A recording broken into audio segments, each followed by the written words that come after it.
Selamat siang. Iya, halo selamat siang, silakan masuk. Silakan duduk. Halo selamat siang. Selamat siang. Nah, sebelum kita masuk pada sesi konseling, langkah baiknya kan kita harus memperkenalkan diri. Nah, perkenalkan saya STPNTDT, saya sebagai konselor kamu untuk kedepannya. Nah, karena sudah tahu nama saya, bolehkah saya tahu nama Anda? Nama saya Gerald. Oke, saudara Gerald. Kalau boleh tahu, jadi bagaimana perasaannya hari ini? Saya baik. Cuman ada sedikit masalah. Nah, jadi ke sini naik kendaraan apa? Naik motor. Oh, bawa sendiri? Ya. Oh. Nah, sebelum kita masuk pada sesi konseling, di sini saya ada inform consent. Saya punya inform consent. Silakan dibaca, dan jika sudah setuju, Anda bisa tanda tangan.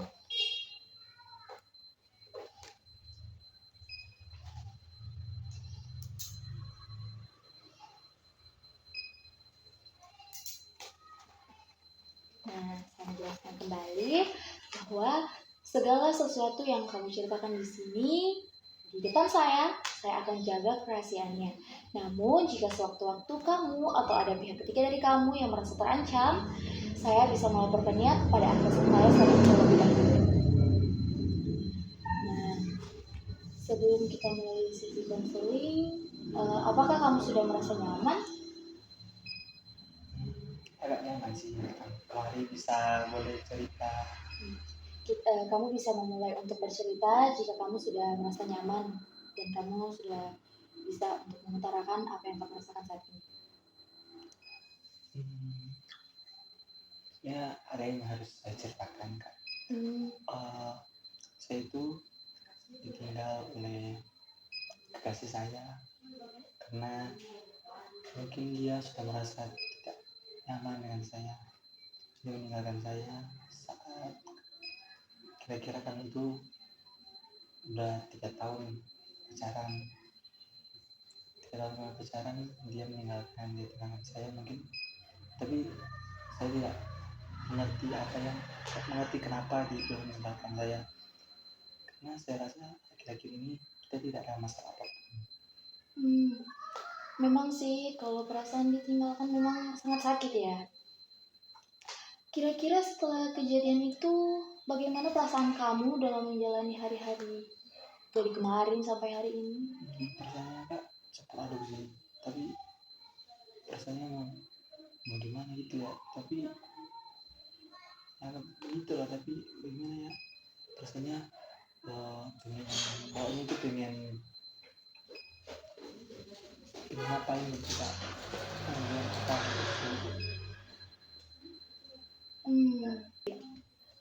Nah, untuk perasaan campur aduk yang kamu bilang tadi, itu campur aduknya dalam artian bagaimana? Apakah kamu merasa tidak bisa tidur atau mungkin tidak bisa beraktivitas dengan baik? banyak sih Kak. Kalau bisa tidur juga bisa sering memikirkan yang tidak Kak. Aku sering merasa kurang gimana ya, merasa tidak berguna lagi. Apa sih ini dah, tapi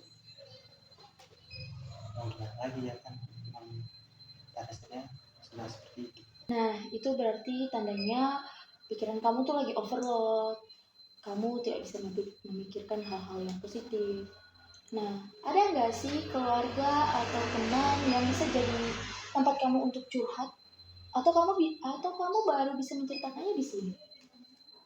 Jujurnya Kak, baru bisa ceritakan di sini sih, karena kalau mau ceritakan ke teman atau ke keluarga pastinya ada rasa kurang yakin, mungkin ini dibilang lebay lah atau apalah, jadi saya memutuskan datang ke psikolog. Ya, saya paham. Nah, memang perasaan kurang yakin itu selalu ada ya. Kurang yakin, kurang percaya. Nah, namun kamu juga bisa memberikan ruang untuk diri kamu sendiri. kamu harus bisa memberikan ruang untuk diri kamu sendiri, bagaimana kamu bisa menghadapi masalah yang kamu alami saat ini gitu. Nah, saya bisa menyarankan mungkin dengan mengalihkan ya, mungkin memang tidak langsung hilang tapi bisa mengalihkan sementara pikiran sedih mungkin, atau pikiran overload yang seperti kamu ceritakan tadi.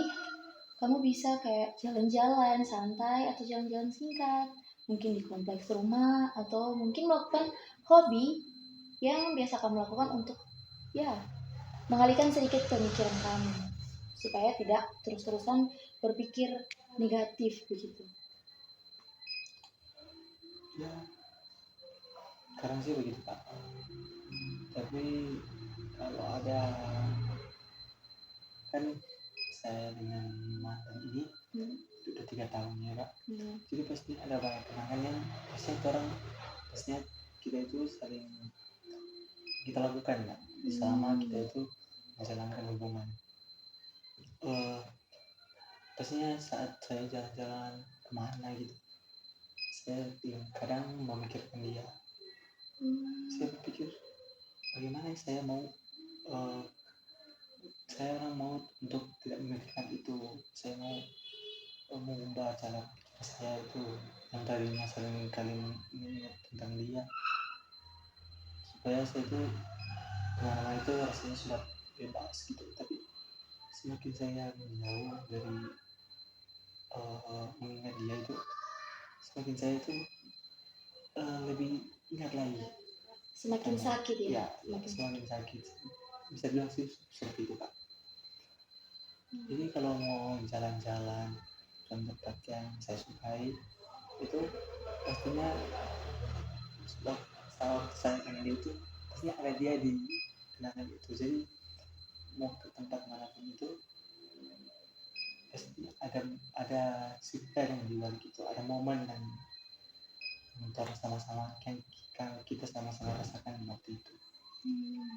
Itu sih Kak yang bisa saya yang bisa saya ceritakan. Baik, jadi setelah kamu menceritakan kepada saya, bagaimana perasaan kamu sekarang? Apakah sudah jauh lebih baik?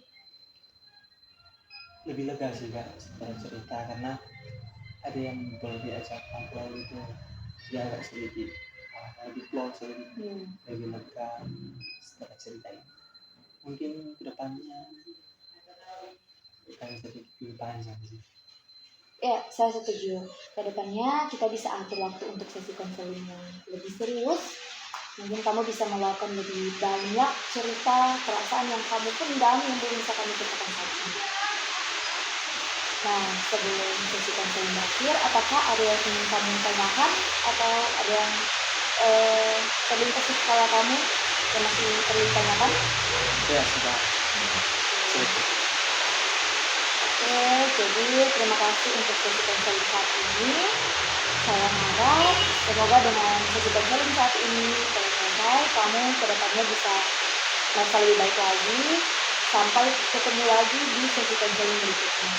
Oke, terima kasih.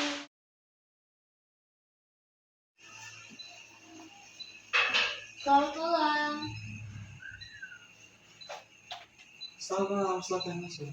Ya, terima kasih. Selamat malam. Selamat malam. Terima kasih karena saudari telah mempercayakan kepada biro kami untuk melakukan konseling hari ini. Sebelumnya, perkenalkan saya Biro Oro. Saya adalah konselor saudara di mana. Sama saudara siapa? Nama saya Stephen Felipe, biasa dipanggil Ayah. Datang kemari gimana? Kebetulan saya tadi diantar oleh saudara. Di sini ada konseling, silakan saudari membacanya dan menandatangani.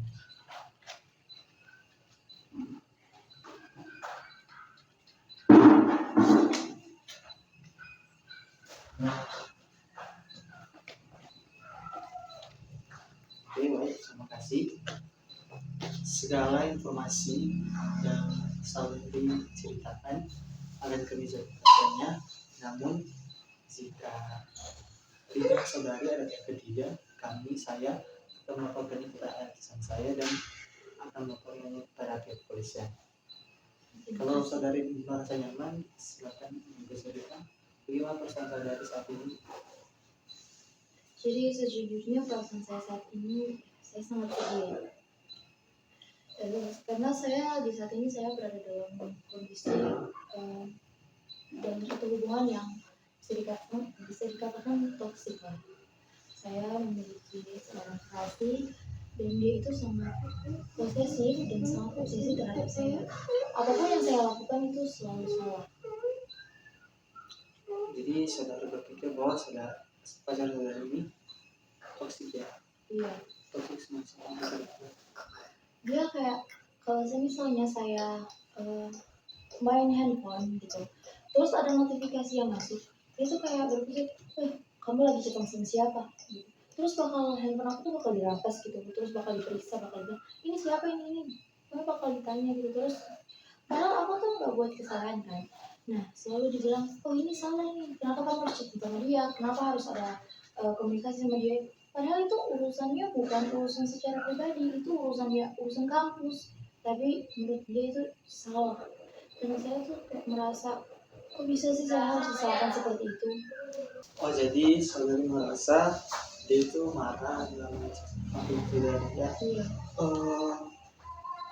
Jadi saudari merasa bingung kenapa dia seperti itu, dia melakukan seperti itu. Kenapa dia menyalahkan saudari dari apa yang ada di dalam kafe?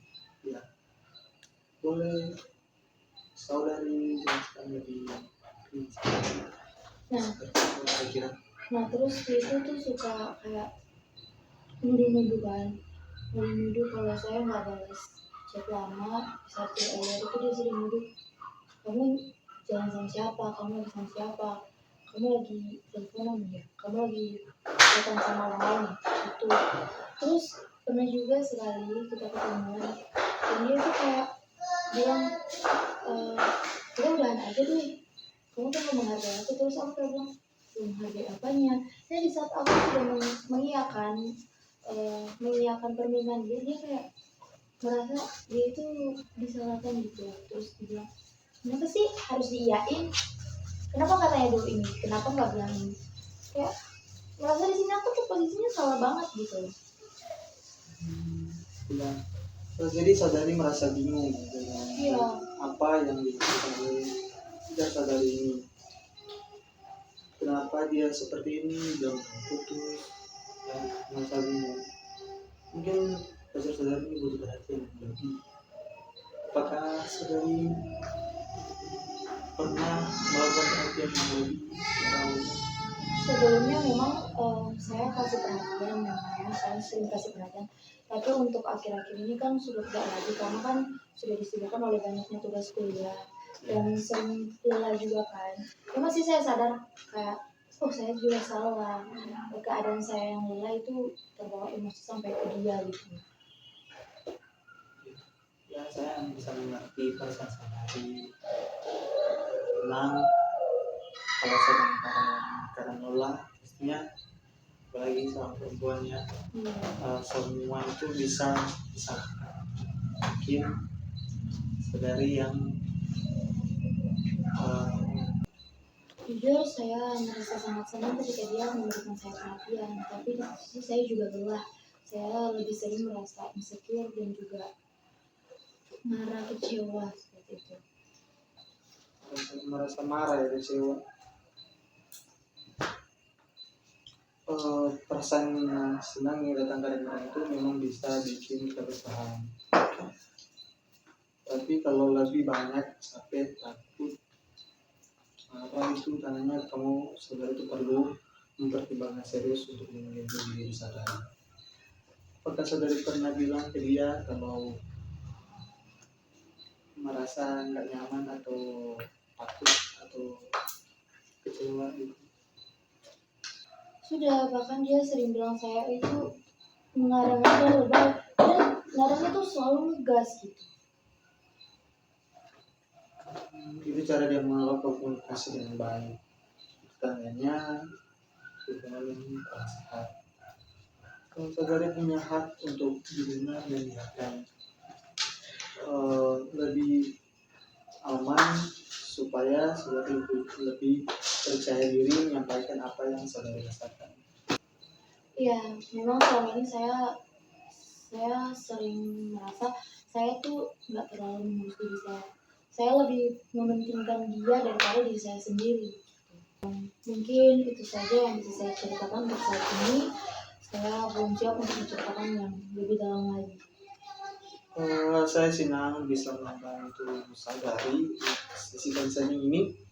Ingat, perubahan itu butuh waktu, dan saudari lebih baik untuk memulai melangkah dengan tepat dan merefleksikan dan belajar untuk percaya diri dalam melakukan sesuatu dalam hubungan. Kita akan terus support saudari di sesi-sesi selanjutnya. Sampai ketemu di sesi selanjutnya. Terima kasih. Terima kasih.